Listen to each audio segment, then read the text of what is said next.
Jamal Washington approached the graduation stage, finally ready to escape 4 years of relentless torment. This was supposed to be his moment of triumph, his clean break from the nightmare. But Jake Morrison and Tyler Brooks had other plans. They saw a quiet black kid, perfect for one final humiliation. Laughter exploded. Phones recorded everything. The audience watched in cruel silence. But what they didn't know was that humiliation had a way of forging people into something harder. They thought they would get away with it forever. They couldn't have been more wrong. Before we go any further, comment where in the world you are watching from and make sure to subscribe because tomorrow's story is one you don't want to miss. The fluorescent lights of Lincoln High School's main hallway buzzed overhead as Jamal Washington adjusted his graduation cap for the third time that morning. 3 weeks until freedom. 3 weeks until he could leave behind the whispered comments, the shoulder checks in the hallway, and the constant weight of being watched. "You nervous about the ceremony?" his friend Marcus asked, closing his locker with a metallic clang.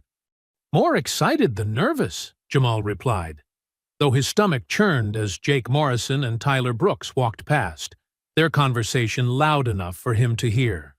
"Can't believe we have to sit through another boring graduation speech," Tyler said, not bothering to lower his voice. "Don't worry," Jake responded with a smirk. "Graduation will be memorable for everyone."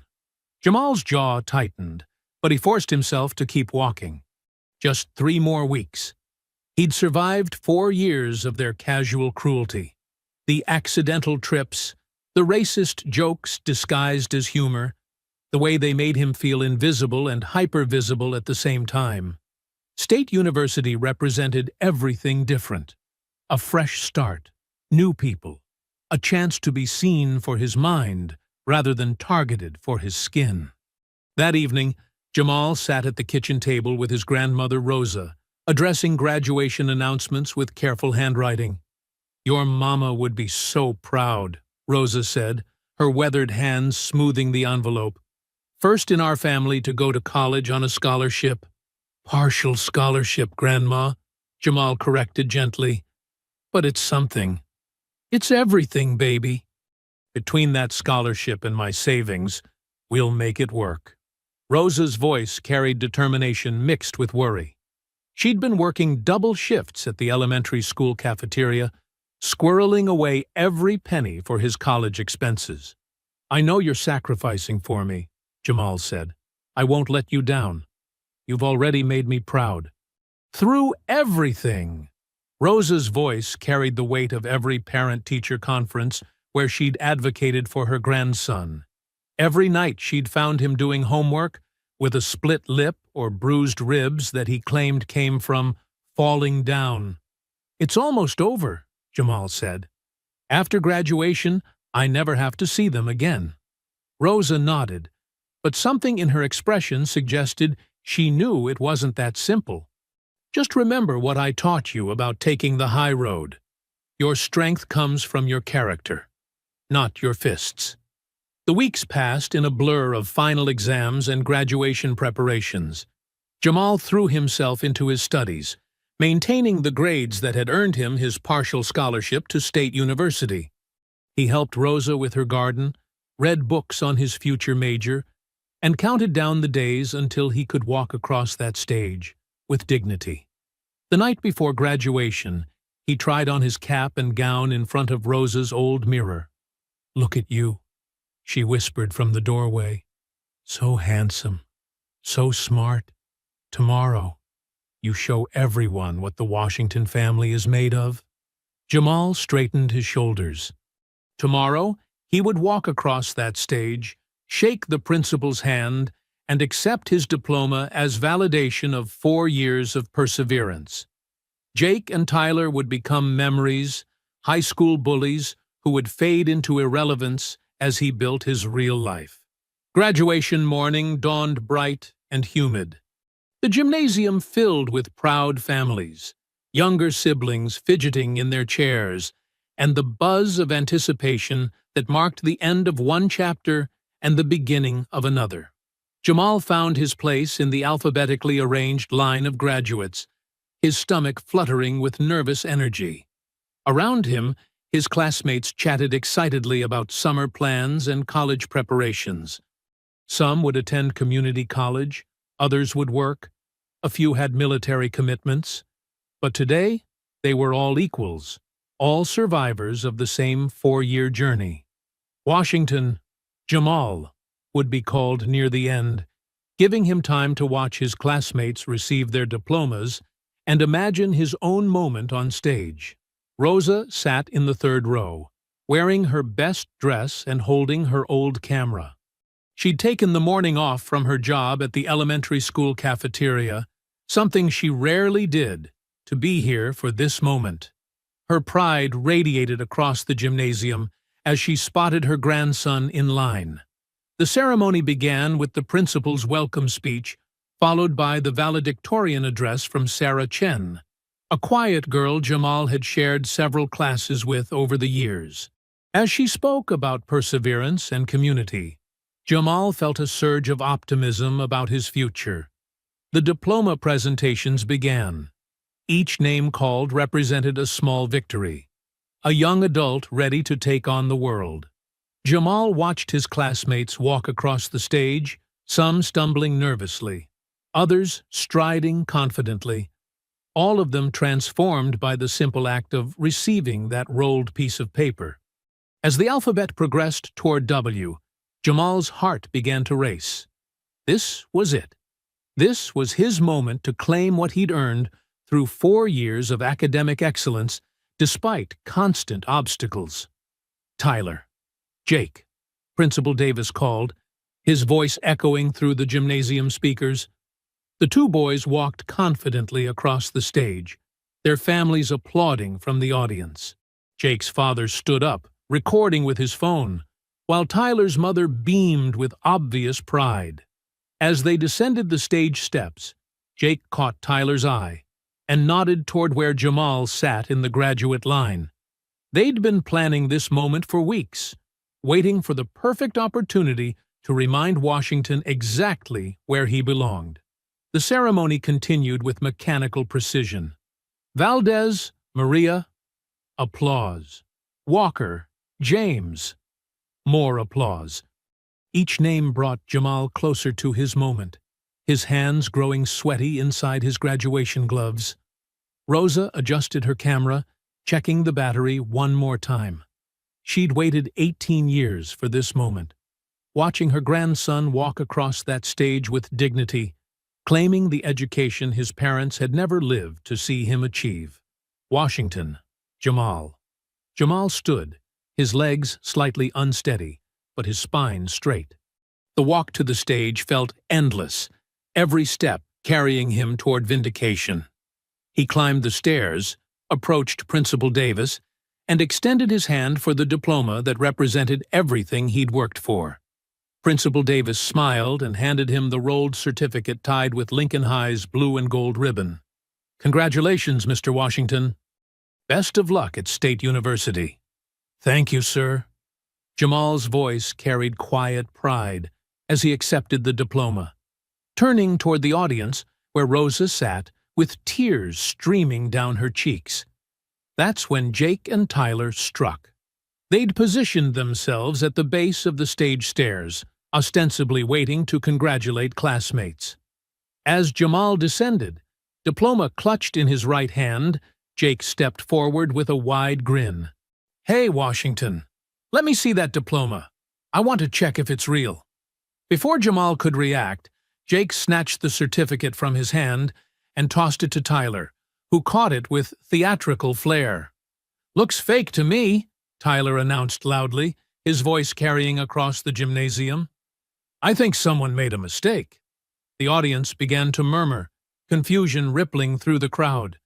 Some parents laughed, thinking it was harmless graduation pranks between friends. Others sensed something darker. "Give it back," Jamal said quietly, his voice barely audible over the growing noise. "What's that?" Jake cupped his ear mockingly. "Speak up, Washington. Use your words like a big boy." Tyler held the diploma high above his head, just out of Jamal's reach. "Maybe we should return this to the office. Tell them there's been some kind of mix-up. Jamal lunged for the certificate, desperation overriding caution. Tyler stepped back with a laugh and began tearing the diploma in half, the ripping sound sharp and final in the suddenly quiet gymnasium. "Oops," Tyler said with mock concern. "Butterfingers." Jake shoved Jamal hard in the chest, sending him stumbling backward. "Careful there, Washington.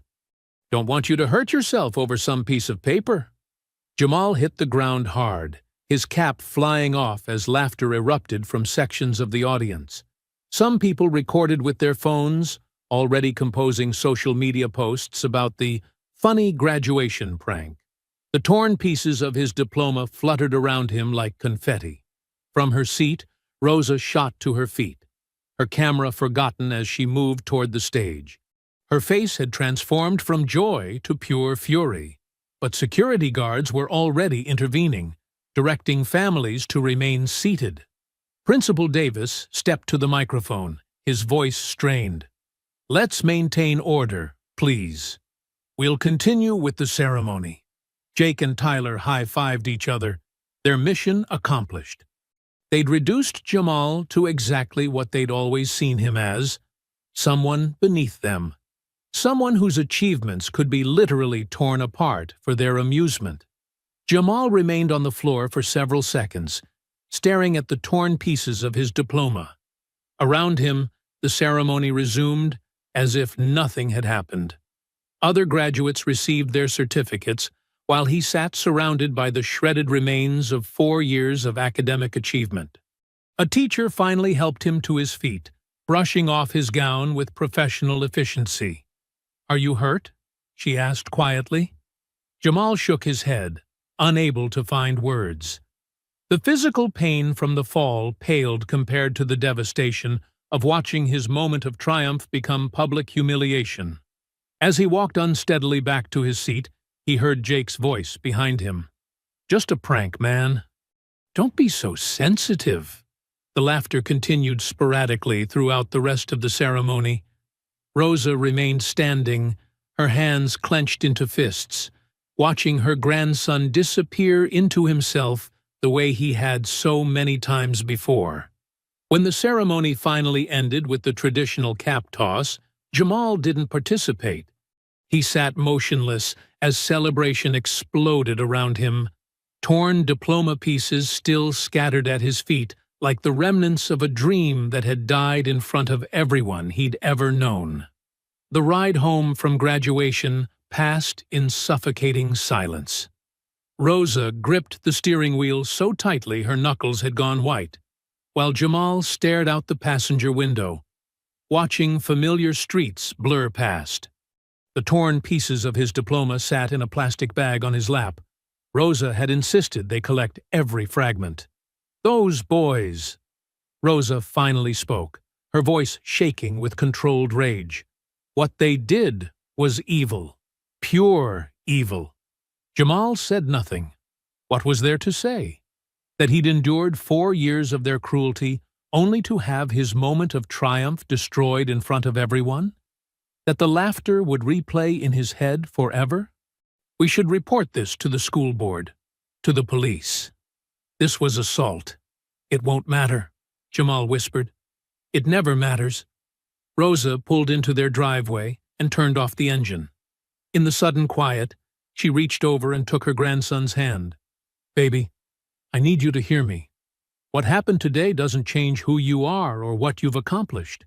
You earned that diploma through 4 years of hard work. Nobody can take that away from you." Jamal nodded, but his eyes remained empty. "I'm going to my room." For the next week, Jamal barely left his bedroom. He ignored calls from classmates, deleted social media apps to avoid seeing videos of his humiliation, and picked at the meals Rosa brought to his door. The acceptance letter from State University sat unopened on his desk, the partial scholarship that had once filled him with pride now feeling like charity. Rosa watched her grandson disappearing into himself and made a decision. "Get dressed," she announced on a sweltering Tuesday morning, standing in his doorway with car keys in hand. "We're going out. I don't want to go anywhere." "That wasn't a request, Jamal Washington. Get dressed. Now." 20 minutes later, Rosa pulled up in front of Rodriguez's boxing gym, a converted warehouse with faded paint and windows covered in fight posters. Through the open doors, they could hear the rhythmic pounding of heavy bags and the sharp snap of speed bags. "Grandma, what are we doing here?" "Something I should have done years ago." Rosa got out of the car and walked toward the entrance, leaving Jamal no choice but to follow. Inside, the gym smelled of sweat, leather, and determination. Fighters of all ages worked the equipment. Teenagers learning footwork, middle-aged men reliving their youth, a few serious competitors preparing for actual bouts. A stocky Hispanic man in his 40s approached them, wiping his hands on a towel. "Can I help you folks?" "Are you Coach Rodriguez?" Rosa asked. "Danny Rodriguez, yes ma'am." "This is my place." Rosa straightened her shoulders. "My grandson needs to learn how to fight." Coach Rodriguez studied Jamal, taking in the defeated posture and hollow eyes. "What happened to him?" "Life happened, and he needs to be ready for when it happens again."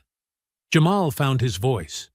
"Grandma, I don't want to—" "You want to spend the rest of your life letting people like those boys define who you are?"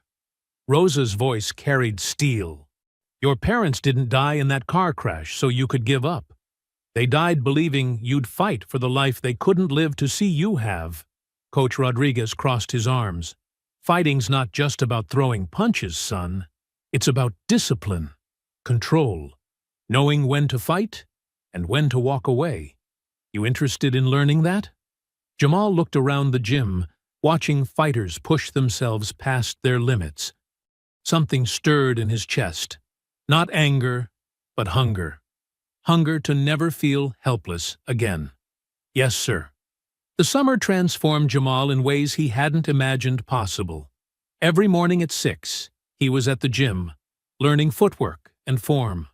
Coach Rodriguez worked him harder than any teacher ever had, pushing him past the point where his lungs burned and his muscles screamed. "Pain is just weakness leaving the body," Coach Rodriguez would say, holding the heavy bag steady as Jamal threw combinations. "But anger without discipline is just stupidity with violence." Rosa watched her grandson's metamorphosis with a mixture of pride and concern. His shoulders broadened, his movements became more confident, and the hollow look gradually left his eyes. But she also noticed the way his jaw tightened when he thought no one was looking, the intensity that flickered behind his calm exterior. By August, Jamal could go 3 rounds with the gym's amateur fighters. His reflexes had sharpened, his body had hardened, and most importantly, his mind had focused. He no longer saw himself as a victim waiting for the next attack. "You're ready," Coach Rodriguez told him on his last day before leaving for college. "But remember what I taught you. The strongest fighters know when not to fight." Jamal nodded, understanding the wisdom but feeling the fire burning in his chest. He was no longer the boy who'd been humiliated at graduation. He was someone who could protect himself. State University's campus bustled with freshman orientation activities. Jamal moved into his dorm room, unpacked his belongings, and felt genuine optimism for the first time since graduation. This was his chance to start over, to be known for his mind rather than targeted for his skin. That optimism lasted exactly 3 days. He was walking across the main quad, heading to the library, when he heard a familiar laugh. His blood froze as he turned to see Jake Morrison and Tyler Brooks lounging on the steps of the student union, surrounded by other freshmen who were already drawn to their easy confidence and obvious wealth. Jake noticed him first, his face shifting from casual amusement to shocked recognition. "Well, well," Jake said, standing up slowly. "Look who followed us to college." Tyler stood up beside Jake, a slow grin spreading across his face. "No way! Washington actually made it to State University?" Who'd you have to beg for that scholarship? The group of freshmen around them sensed entertainment brewing. Some pulled out phones, others simply gathered closer, forming a loose circle that felt all too familiar to Jamal. But this time, he didn't shrink back. His summer of training had changed more than just his body. "Just trying to get to the library," Jamal said calmly, his voice steady in a way that surprised even him. "The library?" Jake laughed, looking around at his new audience. "Guys, this is the kid I was telling you about from high school. Remember that graduation prank video that went viral?" Several students nodded, recognition dawning on their faces. Jamal felt the familiar burn of shame, but underneath it, something else simmered. A controlled fire that Coach Rodriguez had taught him to harness. "That was hilarious," one of Jake's new friends said. "You should show them, dude." Tyler stepped closer, emboldened by the crowd's energy. "What's wrong, Washington? Cat got your tongue again?" He reached out to shove Jamal's shoulder, just like he had countless times in high school. But this time, Jamal's hand shot up and caught Tyler's wrist before contact. His grip iron-strong from months of heavy bag work. "Don't touch me," Jamal said quietly, his voice carrying an edge that made Tyler's eyes widen. For a moment, silence stretched between them. Tyler tried to pull his wrist free, but Jamal's grip held firm for 3 seconds before releasing him. Jake's expression shifted from amusement to something more serious. "Whoa! Washington's got some fight in him now. Look out, everyone!" Jamal stepped back, his grandmother's words echoing in his head about taking the high road. "I'm not looking for trouble." "Good thing," Jake said, "because trouble has a way of finding people like you around here." The crowd began to disperse as other students lost interest, but Jake and Tyler remained, studying Jamal with new calculation. This wasn't the same broken boy they'd tormented in high school. As Jamal walked away toward the library, he heard Tyler mutter to Jake, "Did you see how strong his grip was? What happened to him over the summer?" "Doesn't matter," Jake replied. "By the time we're done with him, he'll remember his place." Meanwhile, in Wilson Hall's third-floor study lounge, Sarah Chen looked up from her organic chemistry textbook as commotion drifted through the windows. She'd been the valedictorian at Lincoln High, the quiet girl who'd watched Jamal endure years of harassment while she focused on her own academic survival. When she'd seen the graduation video circulating online over the summer, she'd felt sick, not just because of what happened, but because she'd never spoken up, never intervened. Now, seeing those same boys on campus, she realized her silence might continue to cost someone else their dignity. Sarah gathered her books and headed downstairs, following the sound of familiar voices toward the quad. Back outside, Jake was already working on recruitment, introducing Tyler to their new dorm mates with practiced charm. Their families' donations to the university had secured them premium housing and immediate social capital. "This place is going to be incredible," Jake told a group of impressionable freshmen. "My dad says the key to college success is knowing who belongs and who doesn't." "Speaking of which," Tyler added, "you guys should know there's this kid from our high school here, Jamal Washington. He's troubled, violent tendencies. You should probably avoid him." The lies came so easily, Jake almost believed them himself. By tomorrow, half the freshman class would have heard some version of the story. Jamal, as the angry, dangerous outsider who didn't belong in their community. What they didn't know was that Sarah Chen had been standing just around the corner, recording every word on her phone. That evening, Jamal sat in his dorm room, staring at his hands. The muscle memory of catching Tyler's wrist, the way his body had moved without conscious thought. Coach Rodriguez's training had become instinct. But with that power came responsibility, and the weight of Rosa's teachings about character. His roommate, an engineering major named Kevin from Ohio, looked up from his calculus homework. "You okay, man? You've been quiet since you got back." "Just processing some stuff from home," Jamal replied. Those guys giving you trouble earlier? I saw the whole thing from my window. Jamal tensed. What did you see? Looked like some high school drama following you to college. But honestly, the way you handled it was impressive. Calm under pressure. That takes real strength. Kevin's words surprised Jamal. He'd expected judgment, not respect. My older brother had bullies in high school, Kevin continued. He said the hardest part about college was learning that most people aren't like that. But the ones who are, they usually get worse before they get better. As if summoned by their conversation, loud laughter echoed from the hallway outside.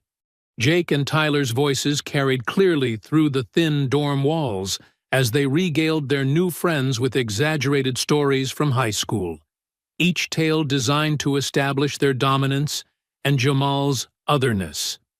Jamal clenched his fists, feeling the calluses from his summer training. He could end this quickly, show them exactly how much he'd changed. But Rose's voice whispered in his memory, "Your strength comes from your character, not your fists." The question was, how long could character withstand the systematic erosion of dignity that Jake and Tyler specialized in? The harassment began subtly, the way poison seeps into water. Jake and Tyler had learned sophistication during their brief summer of college preparation, understanding that university administrators took a dimmer view of obvious bullying than high school teachers had. It started with social isolation. Whenever Jamal entered the dining hall, conversations would quiet, and chairs would suddenly become unavailable at tables where he'd been welcome before. Study groups he'd joined would mysteriously change locations without telling him. Campus organizations he'd expressed interest in would somehow lose his application. "It's weird," Kevin told Jamal after their second week of classes. "People keep asking me strange questions about you, like whether you have anger issues or if you've ever been violent." Jamal's jaw tightened. "What do you tell them?" "The truth. That you're the most level-headed guy I know. But someone's definitely spreading stories." The someone became clear during a campus tour that Jamal was leading for prospective students. As he pointed out the library and explained study resources, Tyler appeared with a group of current students. "Oh, hey, you might want to know," Tyler said loudly enough for everyone to hear. "That's Jamal Washington. He had some incidents at our high school. Just something to be aware of for campus safety." The prospective students' parents immediately stepped closer to their children, eyeing Jamal with suspicion. One mother asked the admissions representative if there was another tour guide available. Jamal felt his hands begin to shake, not with fear, but with the effort of containing months of trained power. Coach Rodriguez's voice echoed in his head. "Control the anger. Don't let it control you." "Excuse me," Jamal said politely to the tour group. "I need to step away for a moment." He walked quickly toward the campus recreation center, his breathing shallow and controlled. Inside, he found what he was looking for, a small boxing area tucked behind the weight room, mostly unused except for the occasional student blowing off steam. Jamal wrapped his hands methodically, the familiar ritual calming his racing heart. When he began working the heavy bag, each punch carried the weight of weeks of accumulated frustration. Left hook for the dining hall isolation. Right cross for the study group exclusions. Uppercut for Tyler's smug face during the tour. Nice form. Jamal turned to find a senior watching him, an athletic black student with the easy confidence of someone comfortable in his own skin. "Thanks. I'm Jamal. Marcus Thompson. I run informal boxing sessions here twice a week." "You've got real training." "Some are at Rodriguez Gym back home." Marcus nodded approvingly. "Danny Rodriguez? That's serious training. You should come to our sessions. Tuesday and Thursday nights, 8 o'clock. For the first time in weeks, Jamal smiled. "I'd like that." Meanwhile, in the Pi Kappa Alpha house, Jake paced the common room while Tyler scrolled through social media on his phone.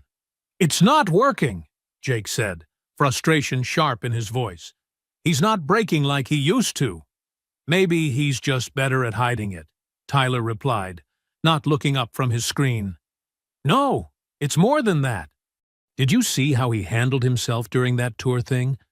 The old Washington would have run away crying. This one just left, controlled, like he was choosing his battles." Tyler finally looked up, sensing his friend's genuine agitation. "So, what are you saying?" "I'm saying we need to be smarter about this. More direct.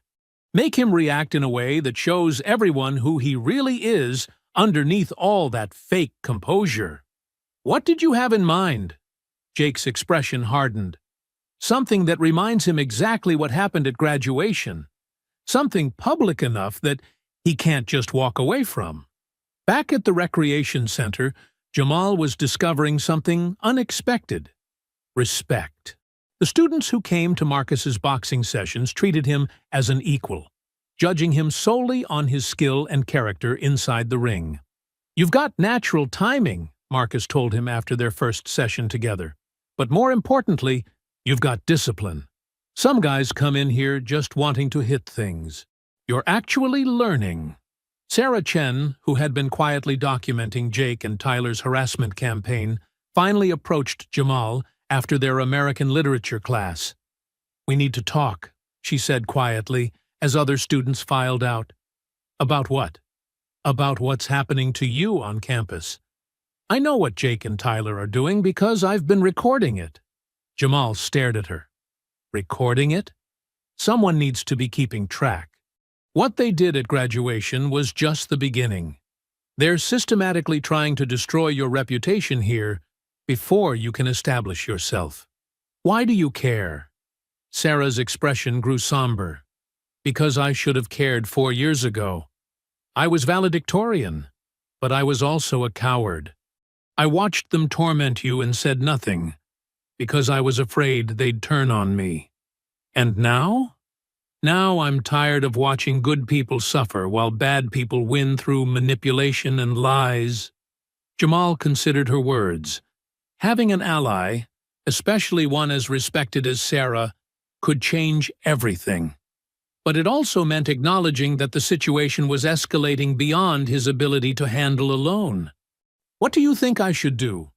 "Keep being yourself. Keep taking the high road. But also, keep getting stronger." Sarah glanced toward the recreation center. "Word is you've been impressing people at those boxing sessions." The October air carried the crisp promise of changing seasons as students hurried across campus between classes. Jamal had settled into a routine that gave him strength: morning workouts, afternoon classes, evening boxing sessions with Marcus, and late-night study sessions where his academic excellence continued to shine. He was walking out of Professor Mitchell's American literature class when he overheard a heated conversation near the campus coffee shop. "You're disgusting, Tyler." "Absolutely disgusting." Jamal recognized the voice: Emma Rodriguez, a sophomore from California who'd been dating Tyler since freshman orientation. She stood facing Tyler with her arms crossed, her usually perfect composure cracked by obvious anger. "Come on, Em, it was just a joke," Tyler said, his voice carrying the wheedling tone of someone who knew he'd crossed a line. "A joke? You and Jake spent 10 minutes telling everyone at lunch that Jamal Washington is some kind of dangerous criminal. You made up stories about him attacking people in high school. That's not a joke. That's character assassination." Jamal paused behind a nearby tree, not wanting to eavesdrop, but unable to avoid hearing the conversation that was clearly about him. "He's not like us, Emma. You don't understand because you didn't go to high school with him." "No, Tyler, I understand perfectly. He's not like you because he's actually a decent person." Emma's voice rose, drawing stares from passing students. "I've watched him in our chemistry study group. He's kind, he's smart, and he helps people who are struggling. Meanwhile, you spend your time spreading lies about him Because you can't stand that he won't cower anymore. Anymore? Tyler's voice sharpened. What's that supposed to mean? It means I know what you and Jake did at graduation.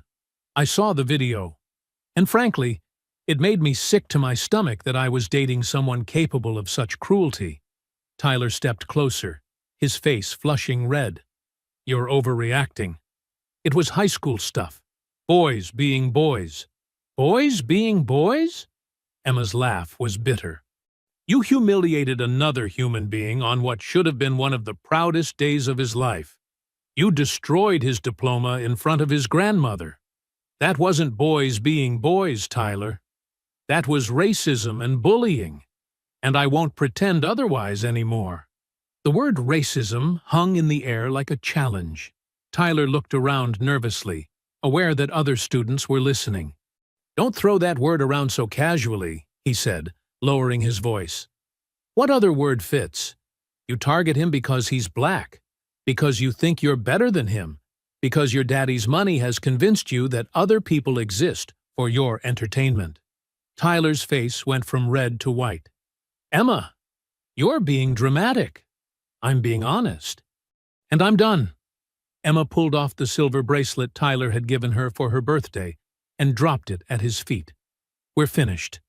She walked away, leaving Tyler standing alone with curious students, pretending not to stare. When he bent to pick up the bracelet, his hands were shaking. From his hiding spot, Jamal felt an unexpected mixture of emotions. Relief that someone had finally called Tyler out publicly. Satisfaction that the bully was experiencing a consequence for his actions. But also wariness. He knew from experience that humiliated bullies became more dangerous, not less. That evening at boxing practice, Marcus noticed Jamal's distraction. Your footwork's off tonight, Marcus said, holding the focus mitts steady. Something on your mind? Jamal threw a combination that lacked his usual precision. Tyler Brooks got dumped today. His girlfriend called him out for the way he treats me. That's good news, right? Maybe. Or maybe it makes him more desperate to prove he's still in control. Marcus lowered the mitts. You think he's going to escalate? I think humiliated bullies don't usually just give up and change their ways. Meanwhile, across campus in the Pi Kappa Alpha house, Tyler was proving Jamal's instincts correct. He sat in Jake's room, crushing empty beer cans with more force than necessary. She called me racist, Jake, in front of half the sophomore class. Jake looked up from his economics homework. So, Emma Rodriguez was always too good for you anyway. Find someone else. You're missing the point. Tyler stood up abruptly, pacing the small room. She humiliated me because of him. Because of Washington. Everything that's gone wrong since we got here traces back to him. How do you figure that? In high school, we had control. We knew exactly where we stood, where he stood. But here, people don't know the natural order of things. They see him in those boxing sessions, see him getting good grades, and they start thinking he's somehow equal to us. Jake closed his textbook, recognizing the dangerous edge in his friend's voice. What are you saying? I'm saying it's time we reminded everyone, including Washington himself, exactly who he is and where he belongs. And this time, we make sure the message sticks. The menace in Tyler's voice carried the weight of years of unchecked privilege, meeting its first real resistance. Outside, the autumn wind picked up, rattling windows like a warning of the storm to come. The harassment had reached a breaking point by mid-October. Jake and Tyler's whisper campaign had poisoned enough minds that Jamal found himself increasingly isolated. Study groups disbanded when he arrived. Dining hall conversations stopped when he passed. Even some of the boxing session regulars began giving him sideways looks. Sarah Chen watched it all happen with growing anger. During their chemistry lab, she finally confronted him. You can't keep letting them do this to you, she said quietly, as they measured solutions. I've been documenting everything, but we need to report it, officially. Jamal's jaw tightened. Reporting it won't change anything. It'll just make me look weak. Weak? You think standing up for yourself makes you weak? I think running to authority figures instead of handling my own problems makes me weak. Sarah slammed her beaker down hard enough that other students looked over. Your grandmother didn't raise you to be stupid, Jamal. There's a difference between handling your problems and walking into a trap. That evening, Jamal called Rosa from his dorm room. How's school, baby? Rosa's voice carried warmth across the miles. Challenging. Those boys again? Yes, ma'am. They're trying to turn everyone against me. Rosa was quiet for a long moment. What does your heart tell you to do? Show them what I learned this summer. Stop walking away. And your head? That fighting proves everything they've been saying about me. Sometimes, baby, the world puts us in positions where all our choices have consequences. The question is, which consequences can you live with? Meanwhile, Jake and Tyler were planning in the Pi Kappa Alpha house. The monthly party was tonight, and they'd spent days spreading word that Jamal wasn't welcome. Here's the plan, Jake said, standing in the backyard behind the fraternity house where shadows gathered away from the main party. We get Sarah Chen back here, make some noise, and Washington comes running. And then, Tyler asked, still nursing his wounded pride from Emma's public rejection. Then we remind him what happened at graduation. Except this time, we make sure he remembers permanently. The party was loud and crowded by 10 o'clock. Sarah had come with friends, but was planning to leave early for studying. She was heading toward the exit when Tyler intercepted her near the back door. Sarah, can I talk to you outside? About Jamal. I think I owe you both an apology. Against her better judgment, she followed him into the shadows behind the house. The moment they were hidden, Jake appeared. Scream, Jake told her calmly. Loud enough for Washington to hear. I'm not helping you hurt him. Tyler pulled out his phone.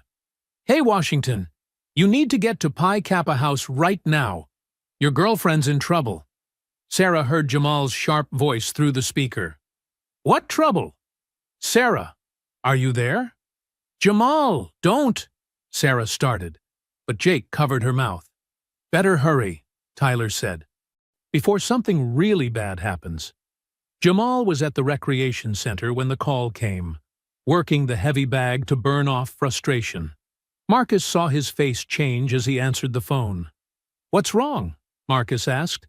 They have Sarah. Jamal was already unwrapping his hands, his movements sharp and purposeful. Who has Sarah? Jake and Tyler, at the Pi Kappa house. Marcus grabbed his arm. Don't do this, man. It's obviously a setup. I know exactly what it is. Jamal's voice carried a cold certainty that made Marcus step back. But I can't let them hurt her because of me. Then call campus security. Call the police. Jamal was already walking toward the door. By the time they get there, it'll be too late. Jamal, think about this. You go there angry. You'll give them exactly what they want. Jamal stopped at the door, his hand on the handle. For a moment, Marcus thought he'd gotten through to him. Then Jamal turned around, and Marcus saw something in his eyes that made his blood run cold. I'm not angry, Marcus. I'm done. The walk across campus felt both endless and too short. With each step, Jamal felt his summer training take over. His breathing controlled, his movements fluid, his mind sharp and focused. He wasn't the broken boy from graduation anymore. He wasn't the victim who'd spent 4 years enduring their cruelty. He was someone who'd been pushed too far. As he approached the Pi Kappa house, music and laughter spilled out into the night. But around back, where the shadows gathered, he could hear Sarah's muffled voice and Tyler's taunting laughter. Jamal rounded the corner and saw them. Sarah with Jake's hand over her mouth, Tyler holding his phone up like he was recording, both of them grinning like they'd already won. Well, well, Jake said, releasing Sarah. "Look who came to play hero." "Let her go," Jamal said, his voice deadly calm as he stepped into the shadows behind the fraternity house. Jake laughed, but there was something forced about it. "Or what? You'll call your grandmother to come save you?" Tyler kept his phone raised, recording. "This is perfect. Everyone's going to see the real Jamal Washington tonight." Sarah tried to speak, but Jake's grip tightened over her mouth. Her eyes were wide with fear, not for herself, but for what she could see building in Jamal's expression. "I said let her go." Jamal took another step forward, and both Jake and Tyler noticed something different about his movement. Fluid, controlled, dangerous. "You're not giving orders here, Washington," Tyler said, but his voice wavered slightly. "You don't belong at this party. You don't belong at this school. You don't belong anywhere near people like us. People like you." Jamal's voice carried a cold edge. "You mean cowards who only fight when it's 2 against 1? Who hide behind daddy's money and attack innocent people?" Jake released Sarah and pushed her aside, stepping toward Jamal. "Careful, boy. You're forgetting your place again." The word boy hung in the air like a lit fuse. Sarah scrambled backward, recognizing that something irreversible was about to happen. "My place." Jamal's composure cracked slightly, months of controlled rage bleeding through. "You want to know what my place is?" "Enlighten us," Tyler said, still recording, thinking he was capturing Jamal's breakdown. "My place is standing up to bullies. My place is protecting people who can't protect themselves. My place is showing cowards like you that your time is up." Jake stepped closer, emboldened by Tyler's camera and the familiar dynamic of intimidation. Big words from someone who spent 4 years running away from us. "I'm not running anymore." "Good," Jake said, shoving Jamal hard in the chest. "Because you've got nowhere to go." But this time, Jamal didn't stumble backward. He absorbed the shove, his feet planted, his core solid from months of training.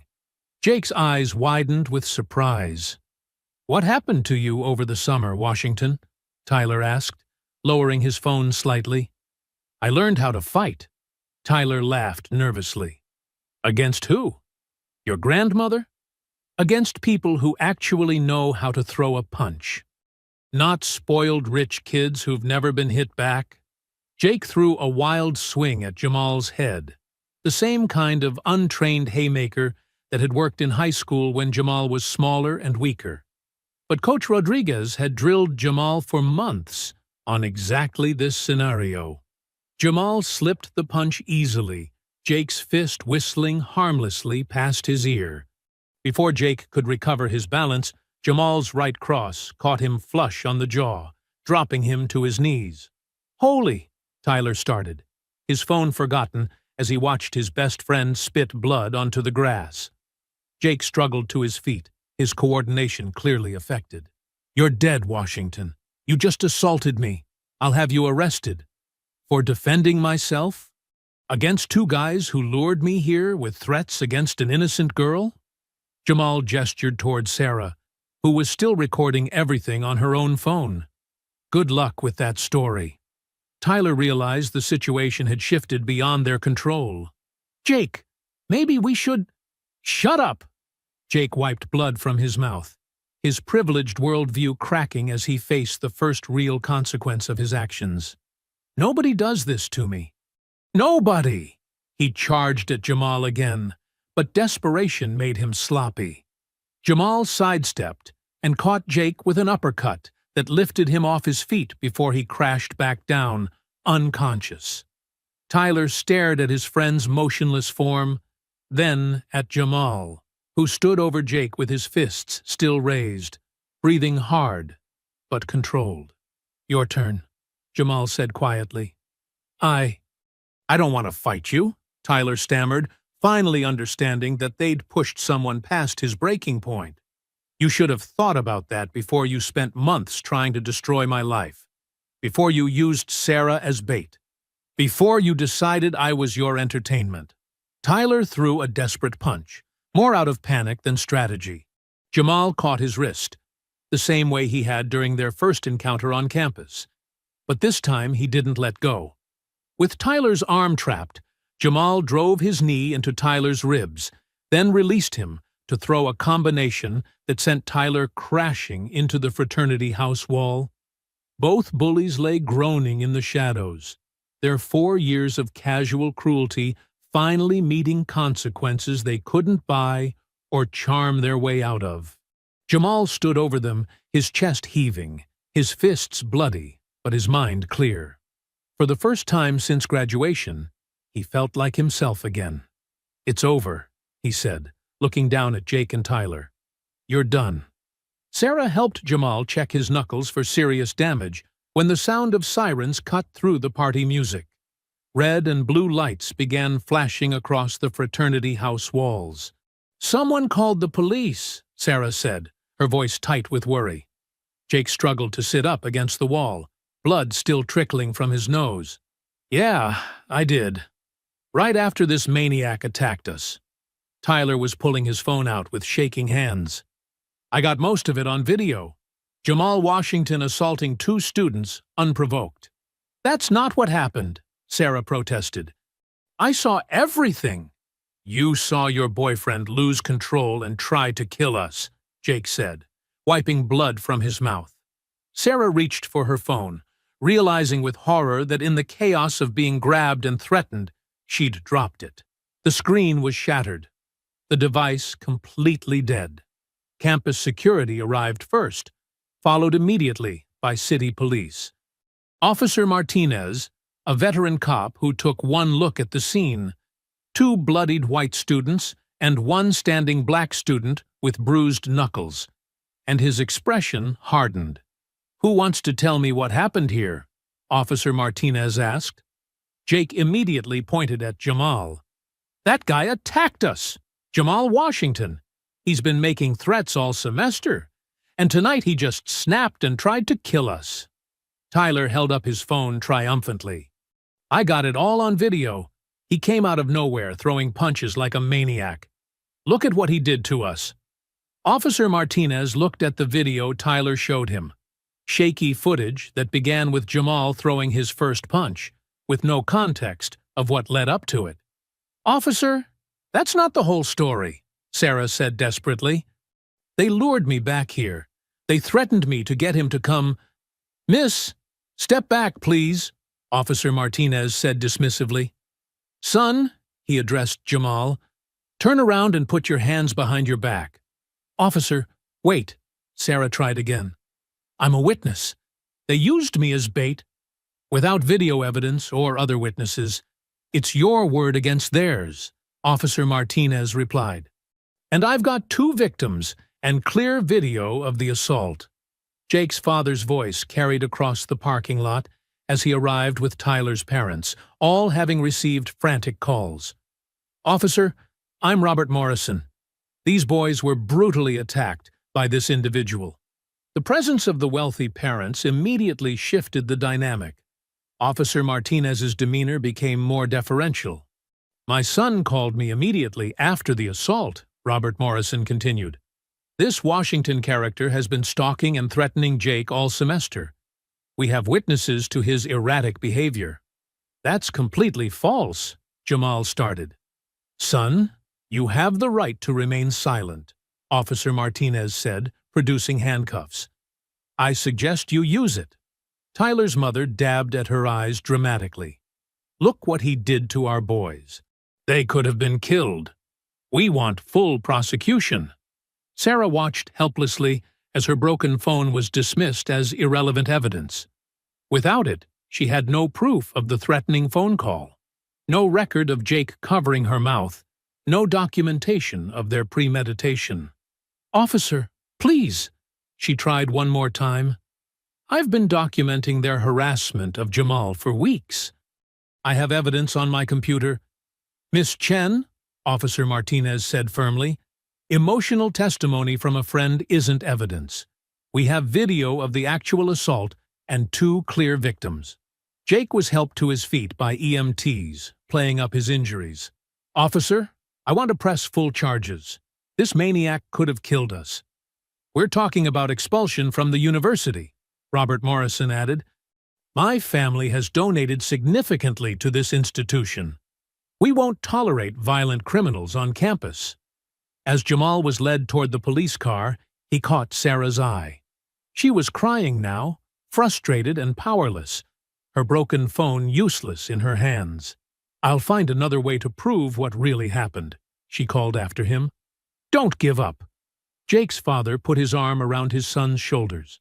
"Don't worry, son. We'll make sure this individual faces the full consequences of his actions. Our family has connections throughout the legal system." Party guests watched from the fraternity house windows as Jamal was placed in the back of the police car. Within minutes, phones were buzzing across campus with Tyler's video. Edited footage that made Jamal look like an unprovoked attacker. Officer Martinez looked at the assembled parents. "This looks pretty straightforward. 2 victims, clear video evidence, and a perpetrator with obvious anger issues." As the police car pulled away, Jamal stared out the back window at Sarah, who stood alone with her broken phone and no way to prove the truth. Jake and Tyler were already spinning their story to gathering reporters, painting themselves as innocent victims of an unstable, violent student. For the first time since the fight, Jamal felt the cold weight of reality. Jake and Tyler had orchestrated everything perfectly. They had money, influence, video evidence, and the automatic credibility that came with their skin color and social status. The county jail holding cells smelled of disinfectant and despair. Jamal sat on the metal bench, staring at his bruised knuckles, while his cellmate, a middle-aged man named Tommy, snored loudly on the opposite bunk.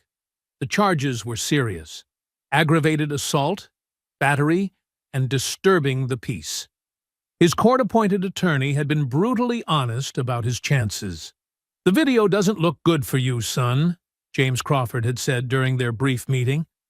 2 white college students, good families, clear footage of you throwing punches. The DA's talking about making an example. "Washington visitor," the guard announced, unlocking the cell door. Rosa sat across from him in the visitation room, her eyes red from crying but her spine straight with determination. "Tell me everything, baby." From the beginning. Jamal recounted the night's events, watching his grandmother's expression shift from concern to fury to heartbreak. "They planned this," Rosa said quietly. "They knew exactly how to push you past your breaking point. Doesn't matter now. Their families have money, lawyers, influence. The video shows me attacking them. Even Sarah can't help. Her phone got broken in the struggle." Rosa gripped his hands across the table. "That Sarah girl has been calling me every hour. She's not giving up, and neither am I. Grandma, my scholarship's already suspended. The university's talking about permanent expulsion. Even if I avoid prison, everything we worked for is gone. Nothing's gone until we say it's gone." But even Rosa's fierce determination couldn't hide the tears threatening to spill from her eyes. She'd worked double shifts for years to help with his college expenses, and now it was all crumbling because of 2 boys who saw her grandson as entertainment. Meanwhile, across town, Jake and Tyler were being treated like heroes in their respective family homes. Jake's father had hired the best criminal attorney in the state, while Tyler's family was already planning a civil lawsuit. "The university has assured us that Washington will be permanently expelled," Robert Morrison told Jake over breakfast, "and our lawyer says the criminal case is airtight." Jake nodded, but something nagged at him. The way Jamal had fought wasn't the desperate flailing of an angry teenager. It was controlled, trained, devastating. "Dad, what if people start asking questions about why we were back there with Sarah?" "Son, you're the victims here. Let me worry about managing the narrative." At Tyler's house, his mother was coordinating with a public relations firm. "We need to control this story before it gets out of hand. Tyler, You're going to give an interview to the campus newspaper about campus safety and violence. What should I say? That you and Jake were trying to help Sarah Chen when this unstable individual attacked you without provocation. Emphasize how frightened you were, how you feared for your lives. But Tyler was also feeling uneasy. Sarah Chen had been asking pointed questions around campus, and some students were starting to whisper that the story didn't add up. Sarah herself was working frantically in the library, trying to piece together evidence without her broken phone. She'd reached out to every student who might have witnessed Jake and Tyler's harassment campaign, but most were too scared to get involved once they learned about the criminal charges. "I know what I saw," she told Marcus Thompson, who'd agreed to meet her. "They set him up. They used me as bait and provoked him into fighting." "I believe you," Marcus said, "but believing you and proving it are different things." Jake's family already has people saying Jamal's been violent in boxing sessions, that he's been making threats. Those are lies. Of course they're lies, but they're lies told by people with money and influence. Jamal's story is being told by— Marcus gestured around the nearly empty library. "Us." Coach Rodriguez had driven up from home as soon as he heard the news. He sat in his truck outside the jail, knowing he couldn't visit until tomorrow, feeling like he'd failed his student. His phone rang. "Coach Rodriguez, this is Professor Mitchell from State University. I teach Jamal Washington." "Yeah? I've been watching this situation unfold, and something doesn't sit right. Jamal's one of the most thoughtful, controlled students I've ever taught. He doesn't fit the profile of someone who'd attack unprovoked. Because he wouldn't. Those boys pushed him past his limit. I guarantee it. The problem is proving it. But I've been asking around campus, and there are whispers that Jake Morrison and Tyler Brooks have been harassing Jamal all semester. Can you get people to come forward?" Professor Mitchell was quiet for a moment. "People are scared. The Morrison family has connections throughout the university. Students are worried about their own futures if they speak up." Back in his cell, Jamal lay on the narrow bunk staring at the ceiling. Tomorrow he'd face a judge for his arraignment, and the prosecutor was pushing for him to be held without bail as a flight risk and danger to the community. Everything Jake and Tyler had said about him for months was becoming reality. He was being painted as the dangerous black student they'd always claimed he was, and now he had the criminal charges to prove their point. The courthouse buzzed with tension as Jamal was led into the arraignment hearing in handcuffs and an orange jumpsuit. The gallery was packed. Jake and Tyler's families sat in the front row, their expensive lawyers flanking them like armor. Rosa sat alone on the other side, having borrowed her best dress for this moment, while Coach Rodriguez and Professor Mitchell occupied the row behind her. Judge Catherine Walsh, a stern woman in her 50s, reviewed the case file as Jamal approached the defendant's table with his overworked public defender.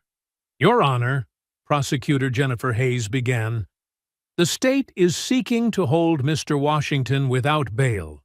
The defendant viciously attacked 2 honor students in an unprovoked assault that was caught on video. He poses a clear danger to the community." Jake and Tyler sat in the front row, their faces carefully composed masks of victimhood. But when Jake caught Jamal's eye, his expression shifted for just a moment. A barely concealed smirk that said, "We won." Tyler leaned over to whisper something to his mother, and both of them glanced at Jamal with obvious satisfaction. The same look they'd worn at graduation when they'd torn up his diploma. "Mr. Crawford," Judge Walsh addressed Jamal's attorney, "how does your client plead?" "Not guilty, Your Honor. And we request reasonable bail. Mr. Washington is a scholarship student with no prior criminal record and strong ties to the community." Prosecutor Hayes stood again. "Your Honor, I'd like to call Jake Morrison to describe the brutal attack he endured." Jake took the witness stand with practiced confidence, his family's expensive media training evident in every gesture. He just came out of nowhere, Jake testified, his voice carrying just the right amount of traumatized emotion. Tyler and I were having a normal conversation with Sarah Chen when Jamal Washington appeared and started throwing punches. I've never been so terrified in my life. Had Mr. Washington made threats against you before? Hayes asked. Constantly. He'd been following us around campus, making angry comments about our high school. He clearly held some kind of grudge. Tyler nodded along from the gallery, his face arranged in sympathetic concern. When he looked at Jamal, his eyes held the same cruel amusement they'd always carried, the look of someone who'd never faced real consequences for anything. Rosa's hands clenched into fists as she watched these boys lie with such casual ease. In the row behind her, Coach Rodriguez muttered under his breath, "This is exactly what they wanted." "Your Honor," Jake continued, "I'm afraid of what he might do next. He's clearly unstable and violent. I don't feel safe with him on campus." Robert Morrison nodded approvingly from the front row, his expensive suit and confident bearing radiating the kind of influence that made courtrooms bend to his will. Tyler was called next, his testimony perfectly coordinated with Jake's. "I thought he was going to kill us. The way he fought, it wasn't normal anger. It was like he'd been training to hurt people."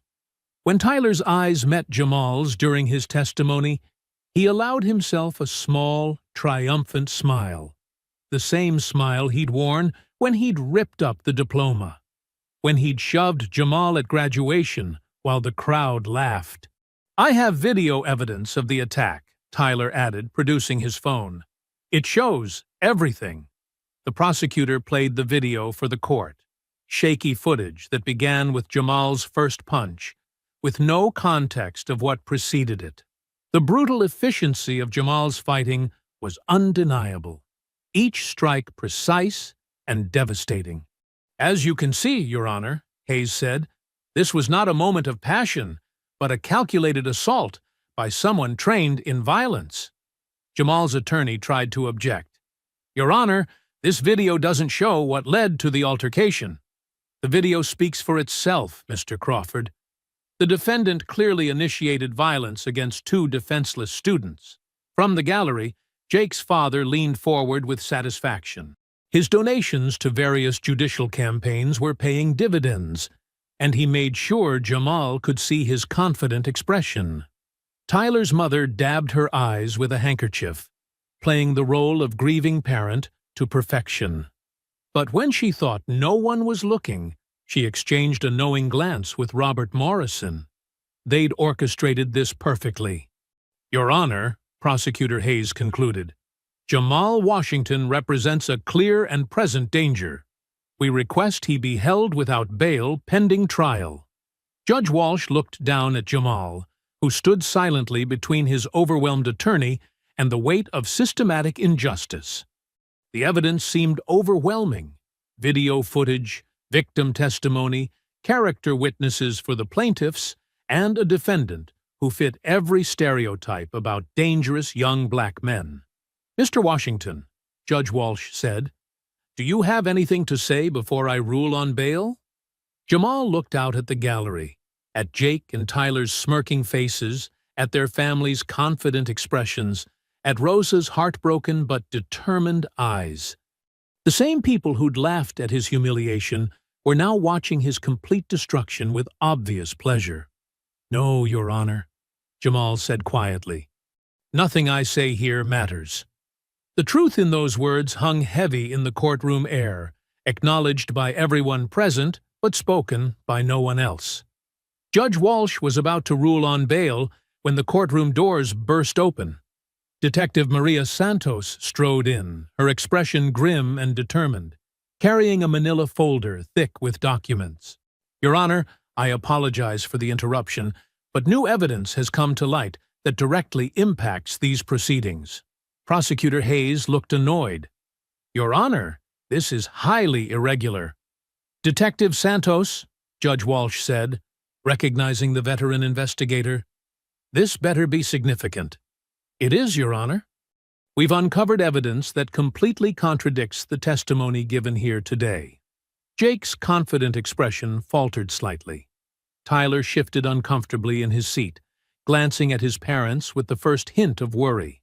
Detective Santos approached the bench. "Your Honor, we obtained a warrant to search the defendant's social media accounts and discovered planning documents for what they called teaching Washington a lesson. There are text messages between Morrison and Brooks detailing their scheme to use Sarah Chen as bait." "That's impossible," Robert Morrison whispered harshly to his lawyer. Jake deleted everything, but his lawyer was already pale, understanding that deleted messages could be recovered with proper investigation. "Furthermore," Detective Santos continued, "we found additional witnesses.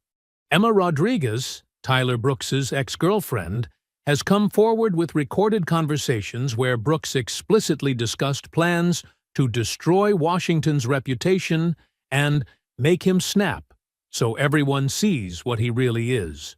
Tyler's face went white. Emma had recorded their private conversations during their relationship, something he'd never suspected. "Your Honor," Detective Santos said, producing a phone from her folder, "I have a recording made by Miss Rodriguez 3 days before the incident." She played the audio, and Tyler's voice filled the courtroom. "Jake's right. We need to make Washington lose control in public. Get him to fight us, then play the victims. With my dad's connections and Jake's family's lawyers, we'll destroy him completely." Jake's voice responded on the recording. "The graduation thing was just the beginning. This time, we finish what we started." The courtroom erupted. Jake's father stood up, his face red with fury. "This is entrapment. That recording was made without consent." "Actually, Mr. Morrison," Detective Santos replied calmly, "Alabama is a one-party consent state. Miss Rodriguez was legally entitled to record conversations she was part of." Judge Walsh banged her gavel for order.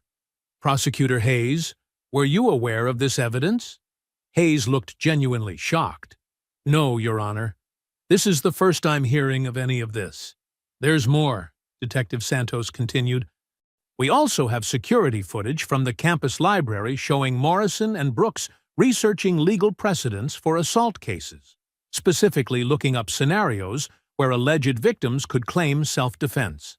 Tyler jumped to his feet. "That's not what we were doing. We were just—" "Sit down," his lawyer hissed, grabbing his arm. But Tyler was panicking now, his carefully constructed facade crumbling. "We never meant for it to go this far. It was supposed to be like high school." "Tyler, shut up," Jake whispered frantically. "Your Honor," Detective Santos said, "we also have testimony from multiple campus witnesses who observed Morrison and Brooks systematically harassing Mr. Washington throughout the semester, including attempts to isolate him socially and spread false rumors about his character." Sarah Chen stood up in the gallery, holding a tablet. "Your Honor, I've recovered some data from my damaged phone. I have partial audio of them threatening me that night." Professor Mitchell rose as well. "Your Honor, I have documentation of the academic harassment campaign against Mr.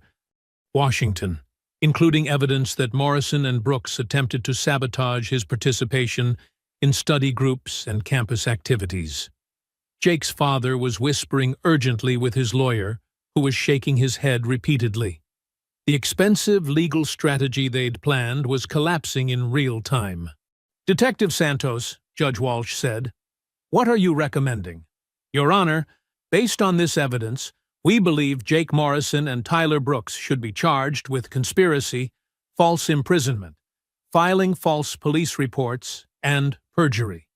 Mr. Washington appears to be the victim of an elaborate harassment campaign designed to provoke exactly the response we saw."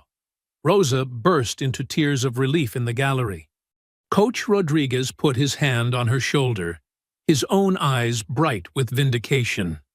Jake and Tyler sat frozen, their world of privilege and immunity crashing down around them.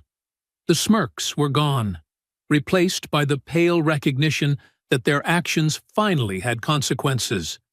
"Mr. Crawford," Judge Walsh addressed Jamal's attorney, "I assume you'll be filing for immediate dismissal of all charges against your client?" "Yes, Your Honor." "And we'll be pursuing charges against the actual perpetrators of this crime." The story exploded across social media within hours of the court hearing. Emma Rodriguez's recordings, combined with Detective Santos's evidence, created a perfect storm that destroyed Jake and Tyler's carefully crafted narrative. "Privileged college students orchestrate elaborate harassment campaign," read the headline on the university newspaper's website. "Audio evidence reveals premeditated plot to destroy black student." Tyler's confession in open court. "We never meant for it to go this far. It was supposed to be like high school," had been recorded by multiple phones and was now trending on every platform. Within 24 hours, the national media picked up the story. Cable news shows played the audio recordings on repeat, with legal analysts calling it one of the most calculated harassment campaigns they'd ever seen. "What we're seeing here," CNN's legal correspondent explained, "is not just bullying, but a systematic effort by these young men to weaponize the criminal justice system against their victim." Jake's father tried damage control, hiring a crisis management firm, but the evidence was too overwhelming. The recordings revealed not just the harassment campaign, but the entitled assumption that their wealth and status would protect them from consequences. At State University, President Catherine Mills called an emergency meeting with the Board of Trustees. The Morrison family's donations suddenly seemed less important than the national scrutiny the university was facing. "The optics are catastrophic," the university's communications director explained. "We have students caught on tape planning to manipulate our disciplinary system, followed by perjury in criminal court. If we don't act decisively, we look complicit." The board voted unanimously. Jake Morrison and Tyler Brooks were expelled from State University, effective immediately, with notations on their permanent academic records that would follow them to any institution they tried to transfer to. Robert Morrison's phone call to President Mills was intercepted by campus security and leaked to the press. "This is ridiculous. My family has donated millions to this university. You can't destroy my son's future over some misunderstanding." "Mr. Morrison," President Mills replied coolly, "your son destroyed his own future when he committed perjury in open court." Meanwhile, Jamal met with civil rights attorney Marcus Washington, no relation despite the shared surname, who had taken his case pro bono after seeing the media coverage. "The evidence is overwhelming," Attorney Washington explained. "We have them dead to rights on civil rights violations, intentional infliction of emotional distress, conspiracy, and defamation. Their families have deep pockets, and they're going to pay." The civil lawsuit was filed within a week, seeking $2 million in damages. Jake and Tyler's families initially tried to fight it, but their criminal lawyers advised them that fighting would only make things worse. "The audio recordings make this indefensible," Jake's lawyer told Robert Morrison. "Your son is heard planning the entire scheme. If this goes to trial, the jury will crucify him." The settlement negotiations were swift and brutal. The Morrison and Brooks families, facing mounting legal bills and public humiliation, agreed to a substantial payout rather than risk a jury trial. $1.8 million, Attorney Washington told Jamal over the phone. Plus, they have to issue public apologies and perform community service focused on anti-bullying education. Jamal sat in Rosa's kitchen, still processing how completely his world had changed in just 2 weeks. What about their criminal charges? Jake and Tyler each pled guilty to conspiracy and filing false police reports. They'll serve 6 months in county jail and 3 years probation. Tyler's perjury charge got him an additional 6 months. Rosa, who had been listening quietly, finally spoke. "Good. Maybe some time behind bars will teach them what it feels like to be powerless. The most satisfying moment came when Jamal received a call from Coach Danny Miller, the head of State University's boxing program. "Son, I've been following your story," Coach Miller said. "The way you handled yourself, showing restraint for months, only fighting when someone innocent was threatened, then maintaining your dignity through this whole legal mess. That's the kind of character I want on my team. Sir, I'm offering you a full athletic scholarship to join our boxing program. Academic and athletic combined, full ride for 4 years, plus a path to compete nationally if that's something you're interested in." Jamal looked at Rosa, who was crying again, but this time with pure joy. "I'd be honored, Coach Miller." 6 months later, Jamal stood in the gleaming new apartment he'd rented near campus, watching Rosa unpack books in what would be her own bedroom. The settlement money had changed everything, not just financially, but in ways he was still discovering.